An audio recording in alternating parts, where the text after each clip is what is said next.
Okay. Good morning. I'm George Latimer, Westchester County Executive. I'm joined by Ken Jenkins, Deputy County Executive. Today is a day that's going to test us. The testing hasn't really begun yet, but we're seeing a situation where we still have a number of Westchester residents without power and an incoming snowstorm that by a variety of estimates may go as high as 12 inches in various parts of the county.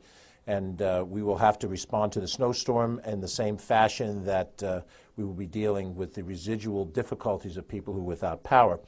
The most recent statistics that we have at our availability is that the NYSEG service on electric has current outages of 1,516 customers. That's down dramatically from where we were yesterday, much less a few days ago. We have a NYSEG representative that is at the County Emergency Operations Center in Hawthorne, which is where we're going to be a little later this morning and then for the balance of the day. Con Edison reports now that the number of customers that are out are 9,911, and that's down dramatically from the numbers we've had. We had numbers in the middle of the night or before the middle of the night last night that was in the vicinity of 19,000 customers. So they've made progress according to their numbers, and they too will have a representative at the county EOC. Now, there was a phrase that President Reagan used once when he was talking about dealing with the Russians, and he used the phrase, "Dovernai no provenai," trust but verify. So we trust these numbers, but we want to verify these numbers. And so we're making an active effort to talk to town supervisors, DPW officials, city officials, all across the service area to find out what is still out of service and what is back in service. We've heard that Heritage Hills in Somers, which is a huge complex of folks 55 years and older, is back on power, which is very good news for the people in that area. They've suffered quite a bit to this point, and there are certain neighborhoods that have been out for a while, and now they're back. But we want to be sure that these numbers are accurate. There have been errors in communications from the various utility companies. We have heard that individuals have called us saying they've gotten robocalls from their various utility companies saying that they have service back when in fact they did not, or they had it back for a while and it canceled. So anecdotes might be included in the amount of outages that are still here. We're not sure. But those are the numbers we have. If they're accurate, they're very encouraging. But we still have people who've been told that they will be out until Friday. And that being the case, we're now on the cusp of a serious snowstorm, which we're going to have to join forces with all the other local DPW. They do the bulk of the snow removal in this county in order to make sure that the roads are cleared. And we do expect that a heavy water content snowstorm will affect existing power that's in place and will put other places out. So we're going to have to monitor that as the day goes along, and that's what we hope to do up at the EOC. At present, the Westchester County Airport is open, and the usual application applies. Call ahead, check your carrier, because there are cancellations by the score at all our major airports. The weather conditions outside now are just beginning to reflect what's coming. So anybody who is looking outside now will see a much better situation than they're going to see later in the day. So they should make the assumption, call ahead, and deal with the airport accordingly. The Beeline bus system is running, but we reserve the right to make modifications to routes and ultimately to cut the service if it becomes problematic. There are certain steep areas and inclines. I've mentioned already Nodine Hill and Yonkers, where we have an established snow route, which we will apply as the weather conditions require. The people who use the system regularly are familiar with this, and hopefully that will be a factor. We're responsible for the clearing of the Bronx River Parkway, and then we work in concert with the other local DPWs to do the job of snow removal in those areas.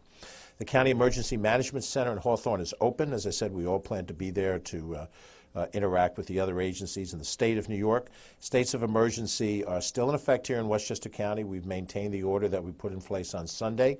We expect to maintain it through the duration of the snowstorm and perhaps until we have confidence after the snowstorm that power has been restored everywhere.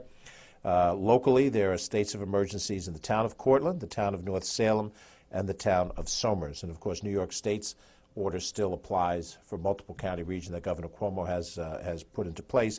And the governor will have statements, no doubt, in the future to make about some of the major roadways and whether they'll remain open or limited in any kind of a fashion. There are warming centers and charging centers. There's multiple ones across the county.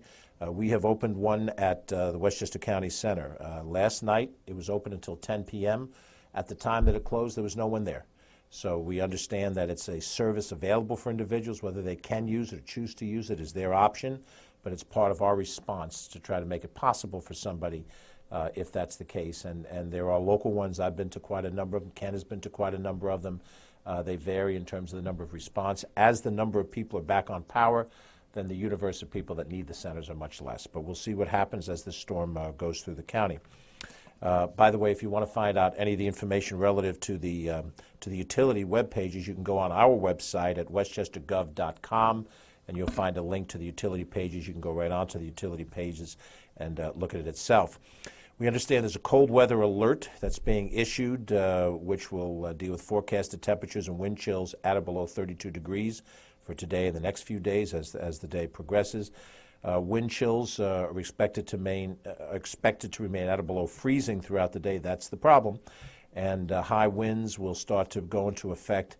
And we're under the understanding that once winds hit at 30 miles an hour, bucket trucks are not going to go up. So whatever restoration efforts are ongoing now, and there are ongoing now. I was down at Playland this morning to watch all of the out-of-town mutual aid people muster up and go out to deal with more of these restoration projects. The restoration portion will stop when the winds are high enough and the snow deep enough is a problem. So far, we've had no major incidents on our roadways. There is a New York state-imposed truck ban effective on all our interstate highways. Our various Metro North services are having a reduced weekday schedule, but they are running, as we're told, unimpeded. Amtrak has modified their Northeast Regional and Excella Express service. That involves the corridor that includes the stop in New Rochelle, and then the Keystone service that also involves going up and down through New York, through Westchester on the Hudson River side. That involves stops in Yonkers and Croton Harmon. Are also operated on a modified schedule. Touch base with Amtrak accordingly. Most things are shut down. Most businesses took the advance notice to keep their employees off the road. We did the same thing in Westchester County by closing county services to all but the most essential of employees. That is not a common thing that we do in Westchester County or have not done, but we felt it was correct for the safety and health of the individual employees, and we felt it was also important so that our road crews would have that much less of people out on the road. I'm even guilty, feeling guilty that I've had our executive team have to come in today as necessary so that we could properly communicate and do our job. But, we're concerned about human beings here. That's more important than anything else. And whether the human being is a person without power or a person that has to drive out in this, we prefer that everybody shelter warmly in place, get through the snowstorm, and then go from there. Have I missed anything of any importance? I'll turn to either Catherine Chaffee or any of my other key staff people. Deputy County Executive, any key issues? Then we'll go to questions and try to answer anything that you have. We'll do any individual interviews you'd like to do after this is over. But any general questions you have for what we're aware of at this point? Why are there such a discrepancy in the numbers that we've run on Edison? Mark, it's hard to know. We had ourselves, gone to the website and saw one set of numbers, and then our EOC gave us a separate set of numbers, and we were mystified by why there was such a great gap. So as I said earlier, we take the assumption that until we can independently verify it, we report the numbers that we're given. They are told to us to be accurate, so we share them with you under that understanding.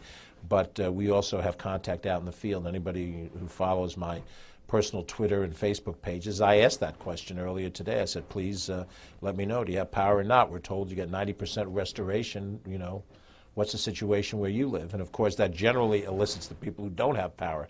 The people that do have power, they're past this now. They're ready to dig out of the snowstorm. So I don't know what the discrepancy is, and I think when there's the after-the-fact review that's coming, both through the PSC, the Board of Legislators have indicated they're going to have some hearings, and we're certainly going to have some meetings on the topic, not only of the preparation issue and the response issue, but the communications issue. Because one of the things that makes things worse is when we, and the royal we, all of us in any kind of a position of authority, fail to communicate accurately and transparently.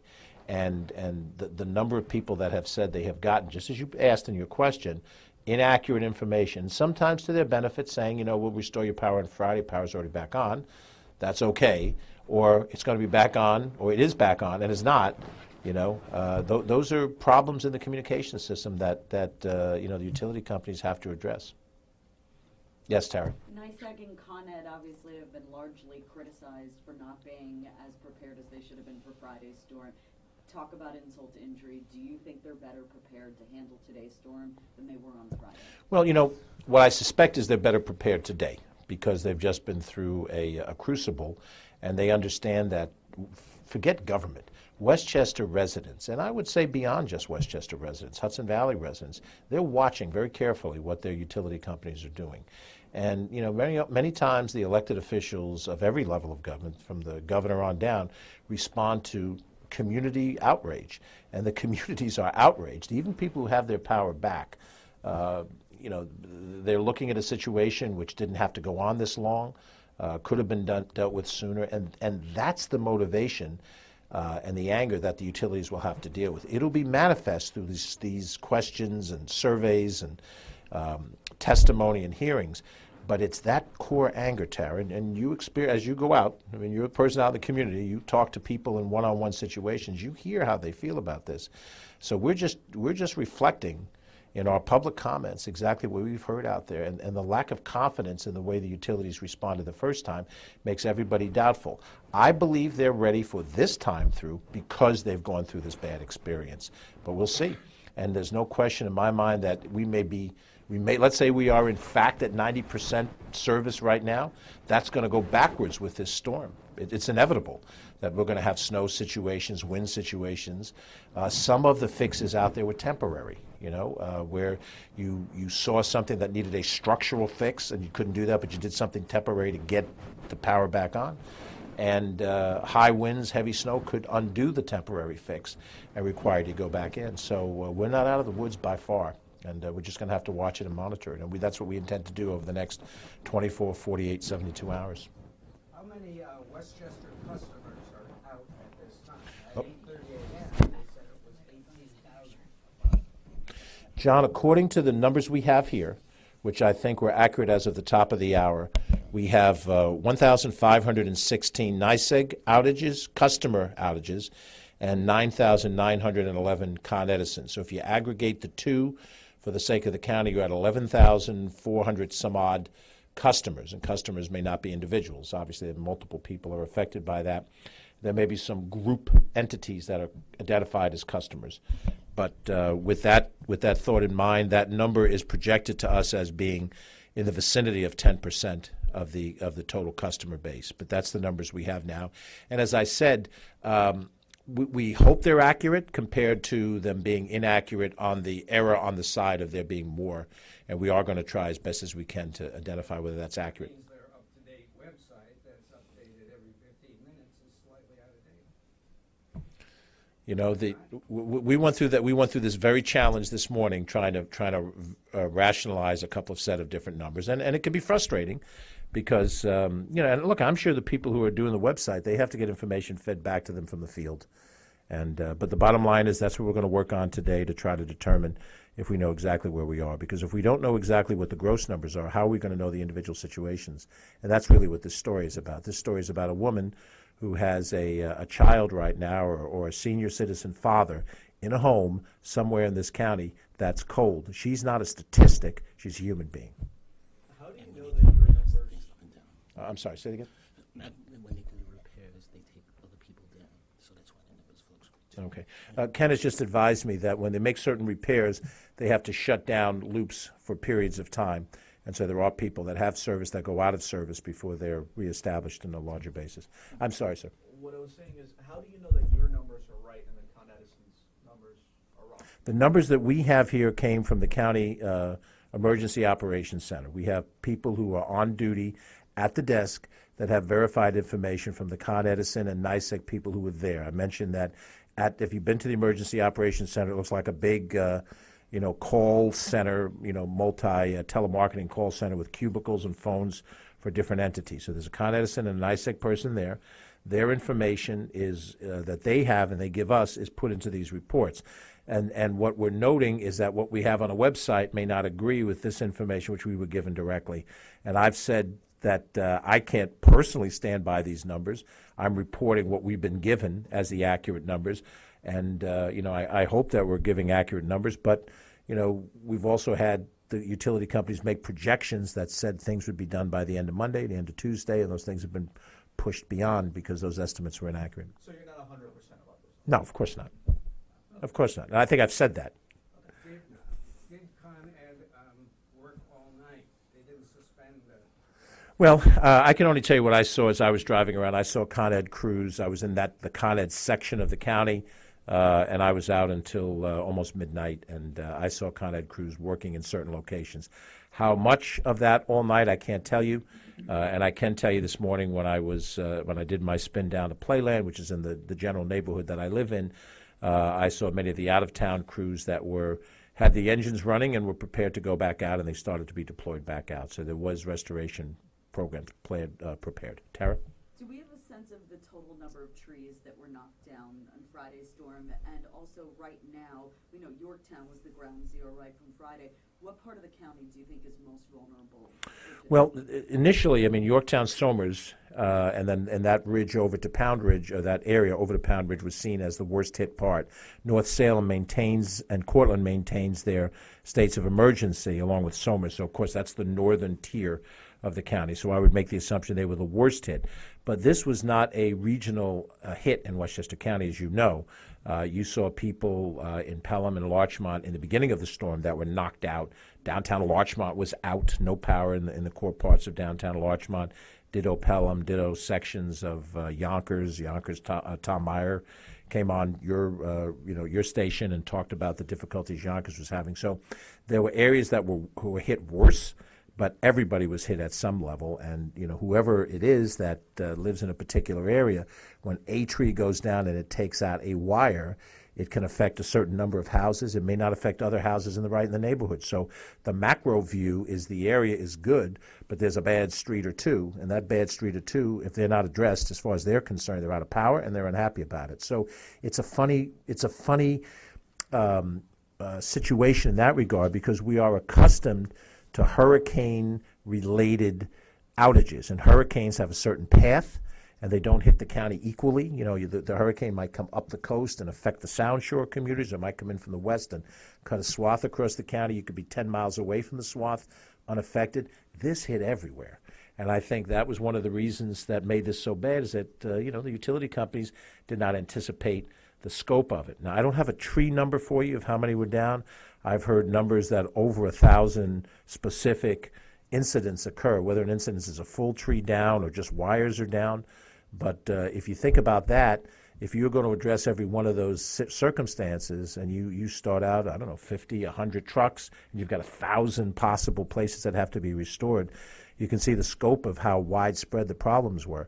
And then, I don't know, I certainly don't know how to deal with high voltage power situations, but I suspect when a professional crew came upon a scene, they could see at any particular scene a complicated set of wiring around, physical impediments, and it would not be simple to undo those things. So the lack of preparedness had a multiplier effect because of the nature of the storm and the nature of the complexity of getting back online. So are there enough boots on the ground today to keep us? I hope so. I mean, what I see empirically are trucks, bucket trucks, and other types of trucks. That's encouraging. I have no way to correlate what I see to sufficiency to put the remaining 11,000 customers back in service, and then to deal with the expectation that we have, which is more people will go out because of the snowstorm. You may know better than I do the current estimations of when the snow is going to stop. It seems to have started later than was originally projected, which makes me think it will go later. And if it goes later into the night, then I would assume that the cleanup will be in effect overnight tonight into the morning hours tomorrow. And then the restoration is not going to happen until we have some clearing of the roads. If we have down trees, that'll be a factor. There's so many other factors. You have to get snow out of the way. You don't want to play with high voltage electrical where there's snow around you and water conductivity. There's a lot of things to consider. So, Allie? Yeah, what do you have to say to those without power who may have been going to the warming centers, but today they're thinking, if I get there, I may get stuck there?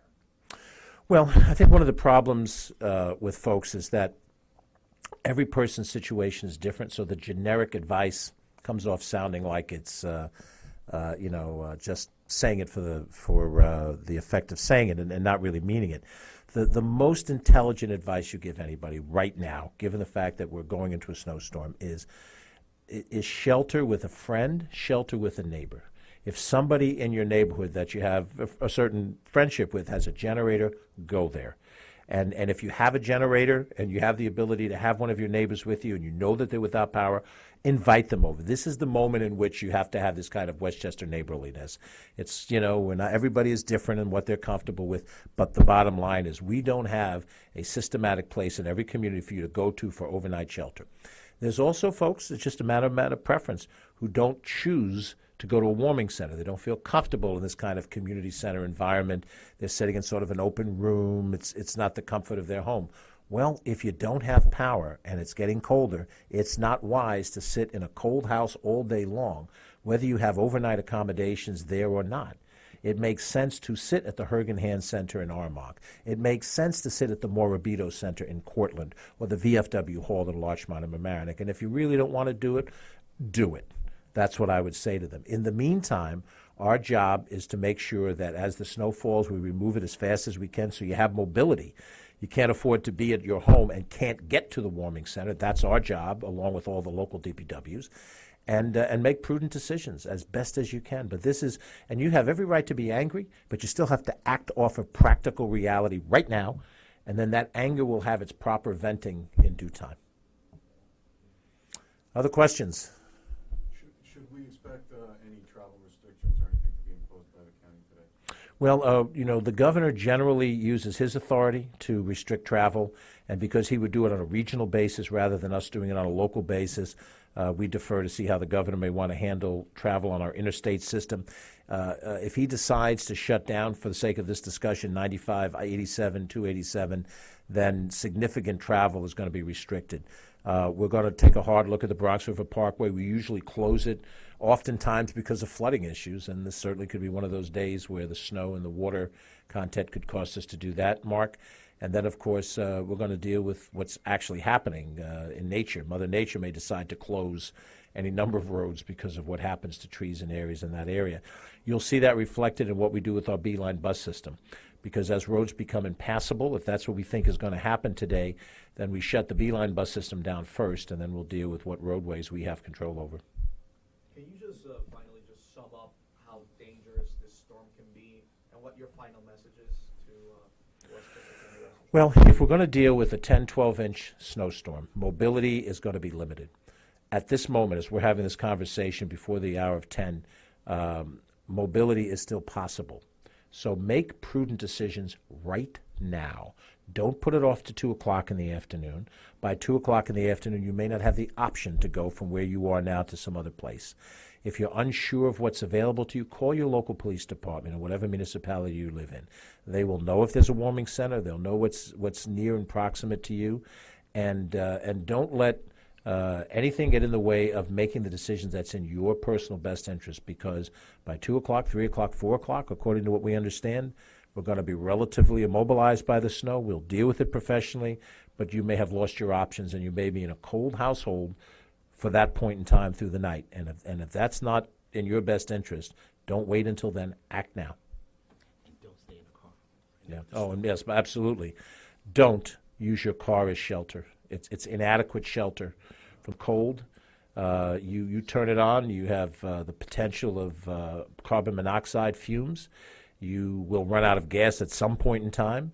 You are more vulnerable to a tree falling and being in danger.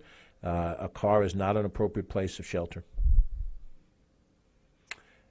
You've all been very kind. I'm sure we'll keep giving you updates. We'll be off to the EOC shortly, but we're happy to talk with you at any point in time. If you'd like to talk one-on-one now, fine. If not, whatever you think. Thank you for your service in getting this message out to everybody. We really appreciate that. Have a good day.